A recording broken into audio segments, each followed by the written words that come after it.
New ইয়র্কে বন্দুকধারীর গুলিতে নিহত বাংলাদেশি বংশোদ্ভূত পুলিশ কর্মকর্তা দিদারুল ইসলামকে ভালোবাসা, শ্রদ্ধা আর চোখের জলে চিরবিদায় জানালো নিউ ইয়র্ক। এমন বর্ণাঢ্য অন্তিম যাত্রা যেন আর কখনো কেউ কোনোদিন দেখেনি।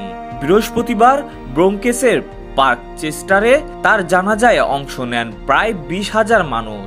পরে তাকে নিউ জার্সির লোরেল গ্রোভ কবরস্থানে দাফন করা হয়। এ যেন এক বীরের বর্ণাঢ্য বিদায়, অশ্রু আর সম্মানে মোড়ানো অন্তিম যাত্রা। বৃহস্পতিবার দিনটি যুক্তরাষ্ট্র প্রবাসী বাংলাদেশিদের জন্য যেমন ছিল শোকের, তেমনি গর্বেরও। ঝড়, বৃষ্টি আর বন্যার সতর্কতা উপেক্ষা করে ভয়াবহ বন্দুক হামলায় নিহত বাংলাদেশি বংশোদ্ভূত পুলিশ কর্মকর্তা দিদারুল ইসলামের জানাজায় উপস্থিত হন প্রায় 20,000 মানুষ।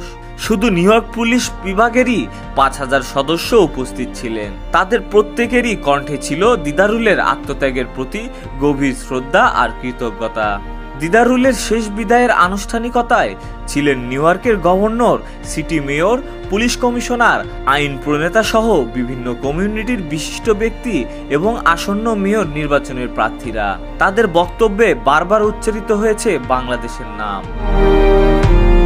জানাজা শেষে দিদারুলের মরদেহ দাফনের উদ্দেশ্যে নেওয়া হলে রাস্তার ধারে হাজার হাজার পুলিশ সদস্য তাকে শেষবারের মতো স্যালুট জানায়। আকাশপথেও হেলিকপ্টারে দেওয়া হয় গার্ড অব অনার।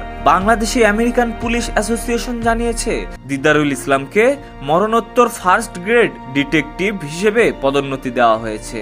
এতে নিহত দিদারুলের স্ত্রী, সন্তান ও পরিবার পেনশন ও অন্যান্য সর্বোচ্চ সুবিধা পাবে। গেল সোমবার নিউ ইয়র্কের ম্যানহাটনের পার্ক এভিনিউয়ে ভয়াবহ বন্দুক হামলায় কর্তব্যরত অবস্থায় 36 বছর বয়সী পুলিশ অফিসার দিদারুল ইসলাম সহ 4 জন নিহত হন। হামলাকারী 27 বছরের শেন ডেভন তামুরা নিজেও আত্মহত্যা করে। গান ভায়োলেন্স আর্কাইভের তথ্য অনুসারে এবছর এখন পর্যন্ত যুক্তরাষ্ট্রে 254টি বন্দুক হামলার ঘটনা ঘটেছে। এসব ঘটনায় নিহত হয়েছে শত শত মানুষ।